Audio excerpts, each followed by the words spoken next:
20일 가스페 교회 초등부 온라인 예배를 시작하였습니다. 다 같이 사도신경 하겠습니다. 전능하사 천지를 만드신 하나님 아버지를 내가 믿사오며 그 외아들 우리 주 예수 그리스도를 믿사오니 이는 성령으로 인하사 동정녀 마리아에게 나시고 본디오 빌라도에게 고난을 받으사 십자가에 못 박혀 죽으시고 장사한 지 사흘 만에 죽은 자 가운데서 다시 살아나시며 하늘에 오르사 전능하신 하나님 우편에 앉아 계시다가 저희로서 산자와 죽은 자를 심판하러 오시리라. 성령을 믿사오며 거룩한 공의와 성도가 서로 교통하는 것과 죄를 사하여 주시는 것과 몸이 다시 사는 것과 영원히 사는 것을 믿사옵나이다. 아멘. 기도해 주시겠습니다. 하나님 아버지, 지금 코로나로 인해 온라인 예배를 드리게 되었습니다. 이 힘든 상황에 예배가 귀찮고 하기 싫은 동생들도 있을 것입니다. 하지만 그런 마음을 가진 동생들에게 그 마음이 사라지게 도와주세요. 하나님의 행하신 일은 다 뜻이 있다고 믿습니다. 코로나도 하나님의 뜻이 숨겨져 있다고 믿습니다. 코로나가 끝나면 하나님의 뜻에 더 다가가게 해주세요. 코로나가 끝나 교회에 돌아오게 된다면 아픈 사람 하나 없이 모두 돌아오게 해주세요. 이 예배를 듣고 모두 축복받게 해주세요. 예수님 이름으로 기도합니다. 아멘. 네, 초등부 친구들 안녕하세요. 7월 19일 온라인 예배를 시작하겠습니다. 오늘 말씀 제목은 공동체 신앙 성경이라는 말씀을 가지고 오늘 말씀을 나눠보려고 해요. 오늘 본문은 신명기 6장 4절에서 6절 말씀입니다. 우리 다 함께 큰 목소리로 읽어볼까요? 시작!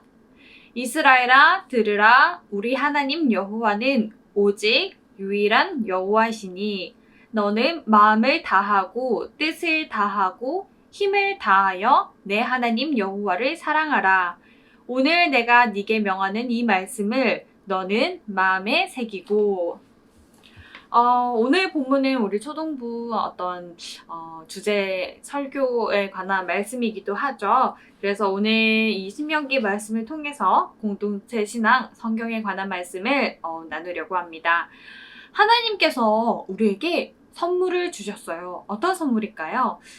무슨 선물을 주셨을까요? 그 선물을 알 수 있는 방법이 바로 오늘 우리가 함께 살펴볼 성경이에요. 오늘 말씀은 성경에 관한 말씀이에요. 우리가 주일학교 여담 예배를 앞두고 이 공동체 신앙에 관해 말씀을 나누고 있습니다. 성경은 무엇일까요? 이번 여름의 주제가 성경 읽기예요. 공동체, 복 있는 사람의 공동체 신앙, 성경 읽기가 이번 여름의 주제인데 성경 읽기가 도대체 무슨 말인지, 왜 성경을 자꾸 읽으라고 하는지, 왜 도대체 성경은 뭐고, 도대체 내가 왜 성경을 읽어야 하고, 이 딱딱하고 어렵게 느껴지는 성경을 내가 어떻게 읽어야 되는지, 그리고 성경 속에서 답을 얻고 확인하고 그런 시간이 되었으면 좋겠어요. 하나님께서 우리에게 선물을 주셨는데 그 선물을 알 수 있는 방법이 성경이에요. 그럼 도대체 성경이 무엇인지 이제 말씀을 통해 살펴볼 거예요. 여러분 도서관에 가본 친구들이 있어요? 또 서점에 가본 친구들 있죠? 도서관이나 서점에 가면 수많은 무수한 책들이 많이 있죠. 성경책이 가장 많이 팔리는 책 1위라고 해요. 전 세계적으로. 그런데 우리는 성경을 다 읽어본 사람이 많지는 않은 것 같아요. 성경이라는 뜻은 영어로 바이블인데 이 바이블 어떤 원어의 유래 뜻을 살펴보면 바로 책들이라는 의미가 있어요. 여러 책들이 모아진 이 책들이 바로 성경이라는 의미가 담겨 있어요.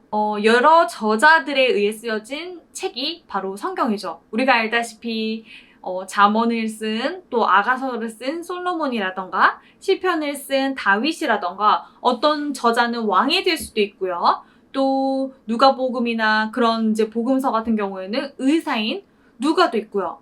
또 이 신분과 상관없이 이 성경을 쓰인 저자는 많아요. 약 40여 명이 된다고 하죠. 학사인 에스라도 있고 또 어부였던 베드로도 있고 그리고 선지자나 제사장이나 이렇게 약 40여 명의 저자들이 이 성경을 하나님의 말씀을 듣고 하나님의 말씀의 감동으로 받아 성경, 책으로 손으로 직접 쓴 게 바로 성경이에요. 근데 저자는 어떤 자기의 생각이나 자기의 마음속에 어떤 고민이나 생각들을 쓴 것을 보고 작가라고 표현하지만 성경은 오직 하나님의 감동으로 쓰여졌기 때문에 저자라고 이야기하지 않고 기자라고 이야기를 하죠. 약 40여 명의 기자들이 성경을 썼다. 하나님의 말씀으로 썼다라고 기록을 하고 있습니다. 성경은 구약과 신약으로 나뉘어져 있죠. 우리 성경책 보면 우리 항상 우리 초등부 친구들 구약은 어디야? 그러면 앞에 쪽에 있는 거고 신약은 빨간색 표시로 된 게 신약이야 이러면서 우리 성경책을 찾았었죠. 신약과 구약의 차이는 무엇이 있을까요? 맞아요. 구약은 예수님이 오시기 전에 이스라엘 백성들을 중심으로 우리 지금 계속해서 구약에 대한 말씀을 계속 듣고 있었죠. 예수님이 오시기 전에 이스라엘 백성들을 중심으로 하나님의 법, 하나님의 율법의 말씀들, 하나님의 제도, 그리고 문화, 어떤 관습 그런 것들을 통해서 오실 예수님에 대해 계속해서 예언하고 이야기하고 그런 말씀들이 있어요. 그리고 신약은 뭐예요? 예수님이 오신 바로 새로운 계약이라는 의미로 예수님이 태어나시고 예수님이 가르치시고 또 예수님이 십자가에서 죽으시고 부활하시고 승천하시고 그리고 나서 제자들을 다시 만나시고 제자들에게 복음을 전하시고 그 복음을 전한 제자들이 다른 곳에 가서 이 복음을 전하고 그렇게 해서 바울이나 베드로와 같은 어떤 사람들을 통해서 복음이 전파되고 또 교회가 세워지고 그런 것들이 바로 이 신약, 예수님이 오셔서 사역한 것들, 예수님의 가르침에 관한 말씀이 바로 신약의 말씀이죠. 하나님은 성경을 통해서 하나님의 사랑과 구원에 대해 알게 하셨어요. 성경을 통해서 우리는 하나님의 구원 사역에 대해서 그리고 하나님의 사랑도 구원으로 알게 하셨어요. 성경에 대한 내용이죠. 즉 하나님의 말씀이에요. 성경 안에는 하나님의 생각과 하나님의 마음과 하나님이 고민하시고 하나님의 생각들이 다 들어가 있어요. 그래서 하나님은 하나님의 사랑을 예수님으로 알게 하시고 또 죄에서 구원받기를 원하세요. 그래서 성경을 통해 예언하시고 이 성경 66권을 통해서 말씀하셨어요. 그게 바로 성경이에요. 성경에는 물음표가 없어요. 물음표는 뭐뭐 할까? 맞을까? 라는 게 물음표잖아요. 성경에는 타협이 없어요. 하나님의 말씀은 틀린 것이 없다는 이야기예요. 아, 나 내일 시험 보는데 오늘 교회를 갈까? 가지 말까? 아, 나 내일 시험 보니까 나 교회 가지 말까? 나 단 한 번도 빠진 적이 없으니까 오늘은 좀 빠져야겠다. 라는 물음표, 라는 나의 생각들 그런 게 성경에는 타협이 없어요. 그렇게 해야 할까? 그래도 해도 괜찮을까? 그런 게 성경에는 없어요. 아, 오늘 교회 가려고 했는데 늦잠을 자버렸네? 아, 괜찮아. 뭐 늦잠 잤으니까 다음 주에 가야지. 다음 주에 가도 괜찮을 거야. 괜찮을까? 이런 물음표, 타협, 성경에 기록되지 않아요. 성경은 뭐라고 말씀하셨죠? 하나님이 안식일을, 주일을 거룩하게 지키라고 말씀하셨죠. 성경에는 물음표가 없어요. 성경은 틀린 오차도 없고 성경은 틀린 말씀도 없고 오로지 하나님의 살아있는 말씀만 있을 뿐이에요. 지난 주일에 우리 이야기했었죠. 자동차의 힘은 어디서 난다고 했죠? 자동차가 아무리 예쁘고 자동차의 색깔이 막 무지개색이고 자동차의 색깔이 너무너무 예쁘고 안에가 너무 예쁘게 꾸며져 있고 또 자동차의 크기가 엄청 크다고 해서 자동차가 힘 있는 자동차가 아니에요. 자동차의 힘은 기름에 있어요. 기름이 없는 자동차는 아무리 커도 나가지 않아요. 자동차의 힘은 기름이 있어요. 그렇다면 우리 부모님의 힘은 어디 있을까요? 물론 부모님마다 다르시겠지만 부모님은 아무리 일도 많고 어떤 사업, 어떤 뭐 환경에 있다 할지라도 부모님의 힘은 여러분 자녀에게 있죠. 자녀를 보면서 힘을 얻고 자녀를 보면서 또 사랑도 느끼고 그렇게 힘의 원동력이 있어요. 그렇듯이 하나님의 자녀, 저와 여러분, 그리고 우리 교회의 힘은 그 근원은, 그 근본은 바로 성경, 하나님의 말씀의 힘이 있어요. 우리는 그 말씀의 힘을 얻고 살아야 되고 그 말씀의 힘을 얻어야만 우리는 살아갈 수 있어요. 우리에게 교회의 힘은 우리에게 하나님의 말씀뿐이에요. 우리가 힘을 얻을 수 있는 그 근원은 말씀뿐이에요. 바로 성경을 읽고 성경을 묵상하고 성경을 통해서 하나님을 만나고 죄에서 구원받고 하나님을 만나는 하나님을 가까이 하는 그 힘만이 오직 우리는 하나님의 말씀을 얻고 힘으로 얻을 수 있는, 살아갈 수 있는 힘이 바로 성경에 있어요. 그래서 우리는 하나님의 말씀인 성경을 봐야 돼요. 그래서 여러분, 성경을 또 읽어야 돼요. 우리가 길을 가는데 너무 어두워요. 이 길이 너무 캄캄해요. 앞이 보이지 않아요. 그런데 그 길을 안전하고 정확하고 우리가 무사히 갈 수 있도록 안내하는 것은 바로 빛밖에 없어요. 이 깜깜한 어둠 속에서 우리를 밝히는 것은 빛밖에 없어요.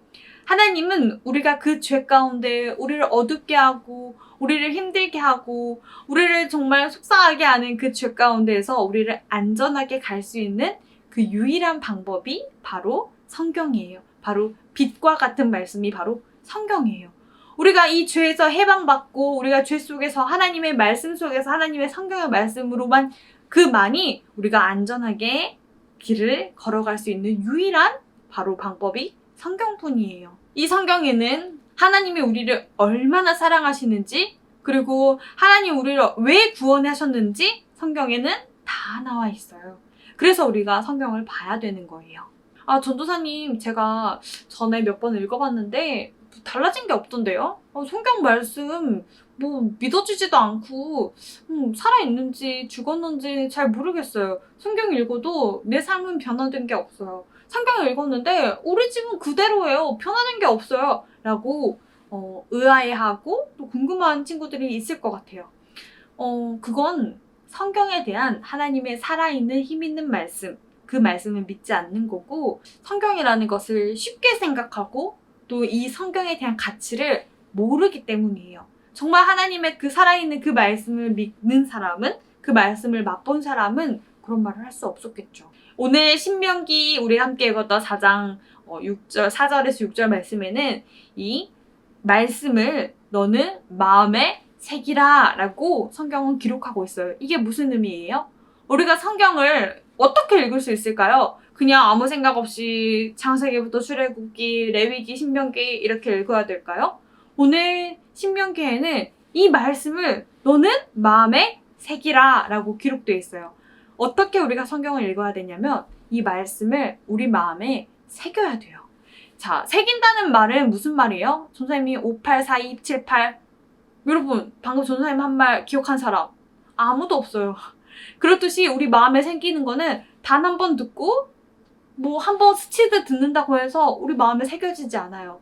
계속 듣고 계속 성경을 읽다 보면 믿음이 쌓이고 그 믿음이 커져서 우리는 하나님을 더 만날 수 있고 하나님을 알아갈 수 있는 그 길이 되는 게 바로 성경이에요. 성경을 매일매일 읽고 성경을 묵상하고 이 성경을 내 마음속에 새기고 내 마음속에 뿌리 깊게 박히고 내 마음속에서 이 살아있는 하나님의 말씀을 듣고 하나님을 만나고 하나님이 나를 너무너무 사랑하는지 그 마음을 깨닫고 하나님이 나를 구원해 주셨구나 그 감격, 그 감사함이 이 성경을 통해서 드러나고 확인해야 돼요.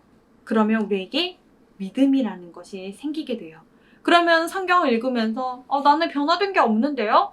나는 이 성경 보면서 내 집과는 아무 상관이 없어요. 이런 말이 나올 수가 없어요. 죄가 가득한 이 세상 속에서 우리가 이 길을 걸어갈 때 우리가 이 예배를 드리지 못하도록 방해하는 그 사단의 세력을 무찌르고 이길 수 있는 그 힘은 오로지 이 말씀을 마음에 새기는 바로 이 성경밖에 없어요. 말씀을 마치려고 합니다. 우리 초등부 친구들 이번 여름에 우리가 다 도전하길 원해요.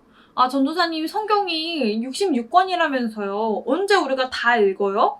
라고 생각하는 친구들도 있겠죠. 그러나 우리가 하루에 한 번씩, 한 절씩, 우리가 오늘 신명기 6장 4절, 5절, 6절 이렇게 3절만 읽어도 1년이면은 많은 절들을 읽게 되고 그렇게 우리가 나이가 들고 성숙할수록 더 많은 성경들을 읽을 수 있겠죠. 그래서 우리가 또 도전하고 또 잘 안 되더라도 우리가 매일 일기 쓰듯이 하나님이 쓰신 그 일기와도 같은 하나님의 생각과 하나님의 마음과 하나님의 방법과 하나님의 그 구속의 그 구원의 사역에 있는 그 성경의 말씀을 우리가 읽어야 돼요. 그리고 그 말씀을 통해서 우리가 힘을 얻고 우리가 힘을 얻고 우리 교회가 힘을 얻어서 하나님이 또 우리에게 주시는 앞으로의 우리 각자 여러분 초등부에게 주시는 하나님의 어떤 계획 속에서 우리가 성경을 통해서 깨닫고 우리 믿음이 쌓여가고 그런 우리 초등부가 되기를 이 시간 간절히 소망합니다. 우리 다 함께 기도하고 오늘 말씀 마치려고 합니다. 다 함께 기도하겠습니다. 하나님 감사합니다. 우리 초등부가 정말 공동체 신앙 속에서 성경을 읽고 성경 속에서 우리 힘을 얻고 그래서 우리 삶 속에서 하나님을 만나고 하나님의 사랑을 체험하고 깨닫는 초등부가 될 수 있도록 인도해 주세요. 앞으로 있을 우리 주일학교 연합예배와 그리고 여름의 훈련들 속에서 하나님 우리가 하나님이 계획하신 그 일들 속에서 하나님의 그 경륜 속에서 우리가 성경을 읽고 하나님을 가까이 하고 하나님을 알아가는 초등부가 되기를 이 시간 간절히 기도합니다. 예수 그리스도 이름으로 기도합니다. 아멘. 이 시간 주기도문으로 초등부 예배를 마치겠습니다. 하늘에 계신 우리 아버지여, 이름이 거룩히 여김을 받으시오며 나라가 임하옵시오며 뜻이 하늘에서 이루어진 것 같이 땅에서도 이루어지니이다. 오늘 우리에게 일용할 양식을 주셨고 우리가 우리에게 죄 진 자를 사하여 준 것 같이 우리의 죄를 사하여 주셨고 우리를 시험에 들지 마시옵고 다만 악에서 구하시옵소서. 나라와 권세와 영광이 아버지께 영원히 있사옵나이다. 아멘. 네, 이번 주 광고는 여름의 어떤 훈련들, 우리 주일학교 연합예배를 위해서 전도사님이 초등부 친구들을 지금 만나고 있어요. 그래서 또 많이 기도해 주시고 또 우리 주일학교 연합예배인 8월 9일 2부 때 우리 2시에 하는 연합예배도 우리 초등부 친구들과 또 유치부 친구들과 청소년부 친구들이 다 함께 연합예배를 드리니까 꼭 참석을 하도록 기도를 하고 또 우리 7월 마지막 주인 성경 우리 예배위원회도 또 잊지 않고 또 전사님이 연락을 드릴 테니까 또 함께 우리 오늘 채원이랑 우리 하늘이처럼 이렇게 해주면 될 것 같아요. 우리 하늘이랑 우리 채원이랑 너무너무 잘해줬고요. 우리 그럼 다음 주 예배 때도 다시 만나길 원해요.